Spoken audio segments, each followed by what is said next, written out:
AREB stock analysis, is this the right time to buy? I'm going to answer all this in this very short 1-minute video, so you watch till the end. This thing absolutely start cooking. American Rebel Holdings has been cooking, and if you watch any of my previous video, I was looking to take things up in a way where, you know, obviously look to take things up if there was like a double break when we open here. But if you were on the chart before the market opened right here, you could have absolutely milked it up.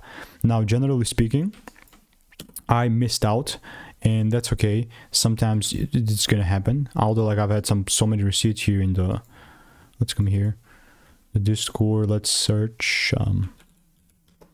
Right, I had like a receipt there, but all I'm still looking to do is doubling down on that market, on the bullish market. And unless the price does pull down and shows me any sort of shift, then I'm not looking to take it up, you know, or buy or really do anything. So I will obviously continue to keep you updated. This is the normal part here. This is the confirmation part. All I'm doing in the meantime is waiting. And if you want to make more money trading in a simple, lean way, and if you want to stay tuned regarding AREB, click the first link in the description. It's a free newsletter.